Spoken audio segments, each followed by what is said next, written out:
and I don't know Anthony Davis that well, or I don't know him at all. But be careful what you wish for.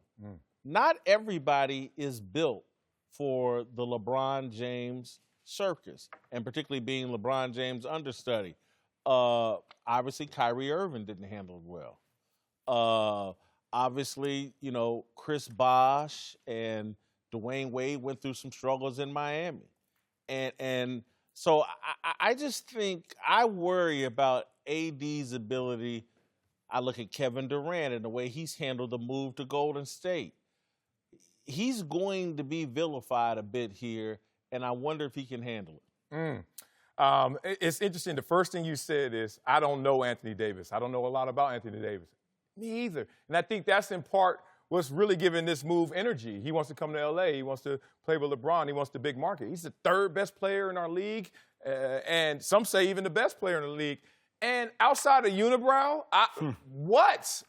And he has a weird animal, I heard one time. What? Nothing. And I'd rather have some reputation than no reputation, no marketability. And with that level of game, you're not taking full advantage of it. So is he built for this?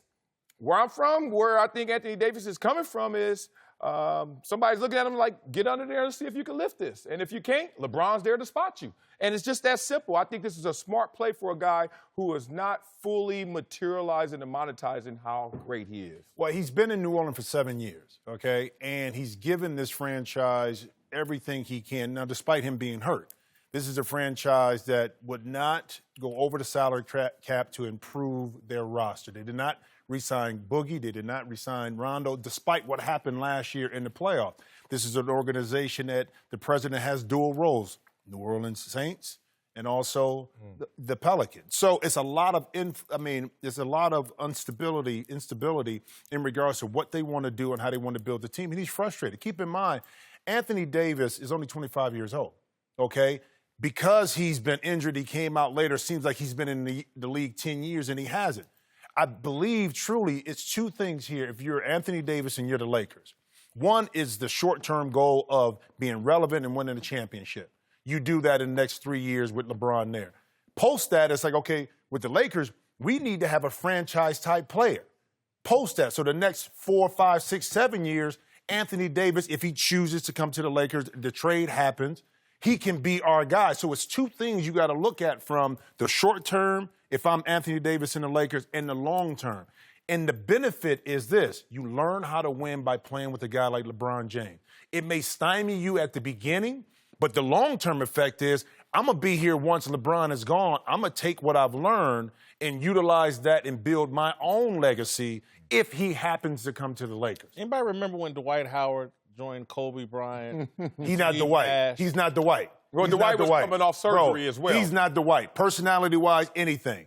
He puts in the work a lot differently than Dwight. His attitude is a lot different than Dwight. So to compare those two, well, the Lakers, everybody botched that one, including Dwight. Okay, but Dwight had led a team to the NBA Finals and nearly a championship. But his whole demeanor changed. Dwight had accomplished. No, you're right. You did. He did. Coming off back surgery, playing with Kobe, who's still in the oxygen, who's way more the alpha than you.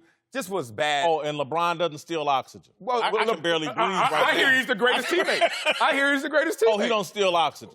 Ask Kevin Love. Let me tell you something. He shares. Let me tell you something. If I'm the guy, you want to steal oxygen, I got those 2 rings. Okay, I get my oxygen back with those rings. So the bottom line is, depending on the player, what do you want? You say you want to win, but now you got an opportunity to win. Well, I can't win the way I want. What you want to do? Yeah. Yep, and a lot of people are like... A lot of scrutiny here in Los Angeles. And again, we don't know virtually nothing except he got weird eyebrows.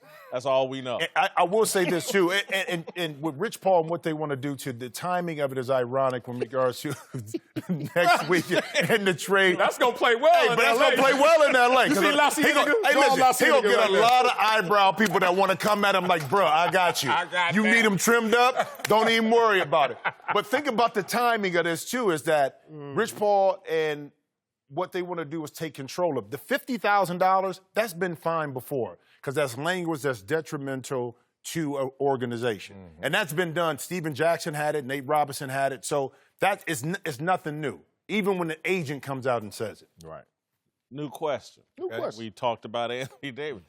it's my contention that if this happens, AD leaves New Orleans in a huff, there's going to be some more heat on LeBron in terms of more criticism of LeBron. Like, he done threw a tantrum. He set out for a month, forced this trade. I think this is not going to help LeBron's legacy and reputation. For me, if you got to, and if Kyrie comes here with Anthony Davis, let's quit talking about LeBron and Michael Jordan. I don't ever remember Michael Jordan throwing a tantrum and making Kareem, Magic, and Larry Bird all come play with him. I just don't remember that. Well, you know what's amazing? You're actually right in your assessment. This is going to hurt LeBron. Because you're splitting hairs between him and MJ. It's going to hurt LeBron because MJ's moves were done in the dark. No social media. The GM, the front office, things of that nature was really keeping a lot of things distant from the public. So, you made a great example yesterday in terms of dating, how you can't say exactly what you want to do and what you're going to do. And it's been many a times you've been there when you're about to shoot that shot, you better make sure you don't show the release, because if you shoot the shot too obviously, too overtly, you get what LeBron's dealing with. Everyone sees it coming. Everyone's saying they're calling it a tantrum. When MJ did it, they just saw it as a front office move. But it's the same action, same thing. I don't see it hurting him. I see in the short term he gets a lot of negativity. What more negative comments or aspects can you have with LeBron James? I mean, he's gotten that. He's scrutinized ever since he got in the league. What happened in Miami was like he tried to play the villain. He got scrutinized over that. What more can you have? Now, keep in mind, too, Michael Jordan, as powerful and great as he was, it was Reinsdorf and Krause that decided to break up that team. He didn't have the power that LeBron James has. That's something that's totally different. Yeah. So how does it hurt LeBron? It hurts in today's narrative, but 5, 10, 15, 20 years from now when the league has changed, more players are taking more control, guess who's going to be the one that spearheaded that? Because the people that are writing that narrative will be a lot different than we are today. But the facts will be the facts that in order to win his first championships, he had to go team up with Chris Bosh and Dwayne Wade. In order to win a championship in Cleveland, he had to bring Kevin Love in and benefit from, Kyrie Irving. Now he comes here to L.A., and I got to have AD and maybe Kyrie Irving and Carmelo Anthony and God knows Kevin Durant maybe. I just don't ever remember Mike being about any of that. Different time, different era. I understand it's a different time. Different era. But all Michael Jordan's going to get credit for doing the one-year deals at the max level, which really gave LeBron something to stand on to take his player control to another level. So Michael Jordan is tied to this loosely, but he didn't have the power.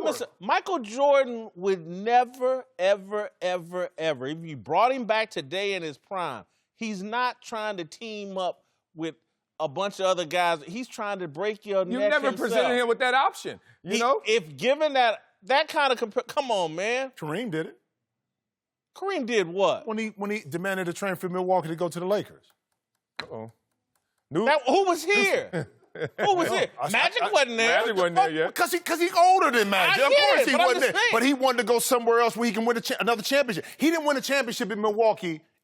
I'm going to say that Oscar Robertson, they needed each other. Kareem felt he needed to go somewhere else to win. So he demanded a trade back then to go to the Lakers. He did. A superstar at that time. Look, man, we can't go all off into Kareem came here for the weed, man.